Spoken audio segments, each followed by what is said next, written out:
करती हूँ मैं ज़ेबा सिद्दीकी। मैं आपने जो आखिरी वर्ड कहा यही मैं चाहती हूँ कि आरएसएस का बिग ब्रदर का रोल प्ले करेगा। जब कभी किसी मुसलमान को दिक्कत आए तो हम चाहते हैं कि आपका प्लेटफॉर्म खड़ा हो और हमारे लिए कहे कि ये इनके साथ गलत हो रहा है।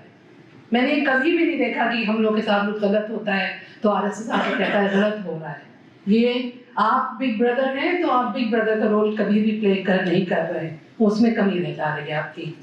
बिग ब्रदर नहीं है, हम ब्रदर है तो उसमें बिग और स्मॉल नहीं होता है। पहली बात। दूसरा, माइनॉरिटी और मेजॉरिटी में मेजॉरिटी बिग ब्रदर है। अभी माइनॉरिटी मेजॉरिटी ये भी भेद क्यों करना? हम एक समाज है, फिर ठीक है, कहीं ज्यादा आवश्यकता है इस अर्थ में ठीक, परंतु हम खड़े नहीं होते ऐसा नहीं है।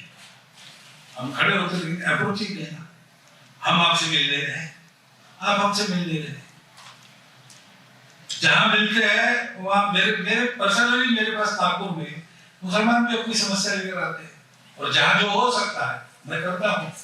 कोई मुसलमान नित्य मिलने वाले नहीं, कोई भी, क्योंकि अब समय बड़ा है। मैं नागपुर में रहता हूँ, मेरा नाम पता है वहाँ, तो समाज मुसलमान एक की नौकरी गई, वो आया मेरे पास बीवी बच्चों को लेकर, उसके लिए मैंने किया। इसमें हम भेद नहीं करते, हमारे स्वयं जब सेवा करते हैं, आसमानी संकट हो या सुल्तानी संकट हो, सेवा हम सबकी करते हैं। हमारे सेवा को जाकर देखें, कोई डिस्क्रिमिनेशन नहीं, क्योंकि मूल में हम ये मानते हैं कि ये जो अलग अलग हम कर रहे हैं, माइनॉरिटी मेजॉरिटी अथवा मुसलमान हिंदू, यही गलत है। हम सब एक राष्ट्र एक समाज है, इसलिए उसमें हमारा कोई भेद नहीं। जबकि दार्जिलिंग में टक्कर होगी विमानों की, तो ये एक बड़ा एग्जाम्पल है, लेकिन वो it is not a single case, it is a general behaviour ऐसा है। तो अधिक पास आके आप देखेंगे तो कोई प्रॉब्लम आ गया तो हमको आप बात भी कर सकेंगे और आप हम क्या कर रहे हैं ये भी आपको ठीक से दिख जाएगा। बहुत शुक्रिया।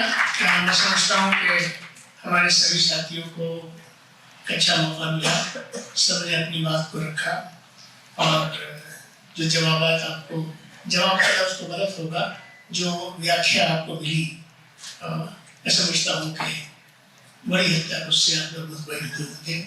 एक प्रोसेस है, प्रक्रिया है, ये आज सब कुछ हो जाएगा, एक दफा में हो जाएगा, ऐसा कभी होता नहीं है। ससुराल जी बार बार कहते हैं पेशेंस, और पेशेंस के साथ परसिवियरेंस, सस्टेनेबिलिटी, दो चीजें वी हैव टू ऐड। जब तक सस्टेनेबल चीज नहीं होगी, आज आप तशरीफ लाए हैं, सलाखों पे हैं, आपका खैर मुकदम है, लेकिन आप एक ऐसा रिकरिंग ग्रुप बनिए कि जिसके रिलेशनशिप, मैं बात हर जगह कह रहा हूँ कि अपने रिलेशनशिप उस एरिया में जहाँ पे आप रहते हैं, जो संघ के लोग हैं उनके साथ, संघ वालों से भी कह रहा हूँ, आपसे भी कह रहा हूँ, आपस में मिलना जुलना शुरू करेंगे, एक दूसरे के साथ उठना बैठना शुरू करिए, रिश्ते बनाइए। हमेशा एक बात रही है, हर जगह कहता हूँ, फिर दोहराता हूँ, कानून की धाराओं से, the provisions of the constitutions, the sections and subsections of the constitution will never ever yield those results which human relationships can deliver. आइए हम इंसानी रिश्तों को बनाएं। आप जितने सवाल यहाँ उठे हैं, रिश्ते बनेंगे तो रास्ते खुलेंगे। बहुत बहुत शुक्रिया।